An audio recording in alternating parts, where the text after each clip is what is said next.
99% hemm ċans illi Nicolette Girxi ma kienx tagħmel ir-rapport mal-Pulizija li kieku ma sar xift fis-servizzi illi nipprovdu. Sostna dan il-Kummissarju tal-Pulizija Angelo Gafà f'intervista ma' Times of Malta kif insista illi huwa faċli li wieħed jipponta subaħ lejn il-Pulizija wara l-omiċidju ta' Girxi, iżda staqsek il-pubbliku hemm barra jafx kemm il-ħajja jsalvaw. Fix-xhur illi għaddew Nicolette Girxi ma qaditx għal risk assessment report mal-Pulizija u minħabba fekk matul il-konferenza tal-aħbarijiet fl-għodwa ta' wara t-traċedja, il-Kummissarju tal-Pulizija sostna illi il-każ fil-jiem ta' qabel kienet jitqies bħala wieħed ta' low risk. Għall-investigaturi tagħna kif anka stabilit il-vittma stess, it was a low risk case. Meta l-mara ma rridix tagħmel risk assessment report fil-konfront tal-eks sieħeb tagħha, Edward Johnston kien jinsab barra minn Malta. U allura meta hu rritorna id-dinamika nbidlet kompletament. Fil-fatt kien il-ħamis fil-għaxija ċewwet 3 ijiem biss qabel ma nqatlet Girxi meta l-mara kienet għamlet rapport mal-Pulizija fejn qalet illi kienet tissuspetta illi l-Irlandiż jinsab Malta.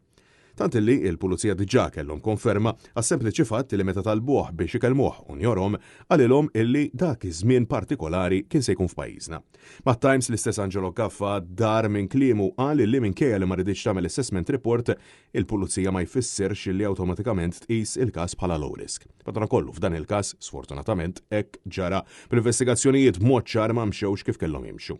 Intant, l-Avukat Joseph Borda ċanfar id-diskors li Angelo Gafà għamel waqt il-konferenza tal-aħbarijiet u insista illi l-proċeduri fil-konfront ta' Johnston mal-ewwel rapport kellhom jittieħdu bl-akbar serjetà. Li hija li għan wara harassment report battal wara d-dar. U tu din hija crime. Sawa li l-Pulizija tista' tmexxi ex officio ma tridx il-rapport tal-vittma. Jiġifieri di li jiġi kummissar tal-Pulizija u jgħid li di għandek biex harassment report qisu biex xi ħaġa normali u ma jsir xejn. Dak huwa żball kbir. Il-Pulizija meta jkollha r-rapport ta' harassment huwa crime ta' ex officio. Ħalma nagħmlu f'kull każ il-vittma intalbet biex tpoġġi għal risk assessment ma' risk assessors tal-appoġġ, iżda insistiet li ma kienx qed tara li hija f'riskju u l-rapport tagħha kien ibbażat fuq insulti u fastidju.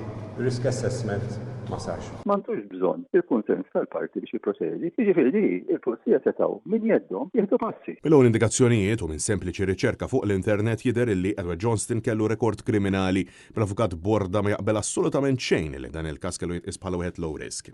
Għamlet ir-rapport tal-Pulizija u ma sarx risk assessment tiddetermina li huwa low risk. Kif isir risk assessment in the first place. Jekk ma jsirx assessment ma sarx tgħid li huwa low risk, di jista' jkun il-fl-opinjoni tal-Pulizija low risk, ma nafx minn fejn ġiddi tal-low risk. Borda pubblika emails illi jikxfu kif l-Irlandiż kien kontinwament jinjora l-komunikazzjoni mibgħuta mill-Pulizija, tant illi xi drabi spiċċa jgħidilhom illi qiegħed Dubai biex ikompli jieħu tan u jgħeddet lill-Pulizija biex jekk iridu jikkontattjaw lill-Interpol.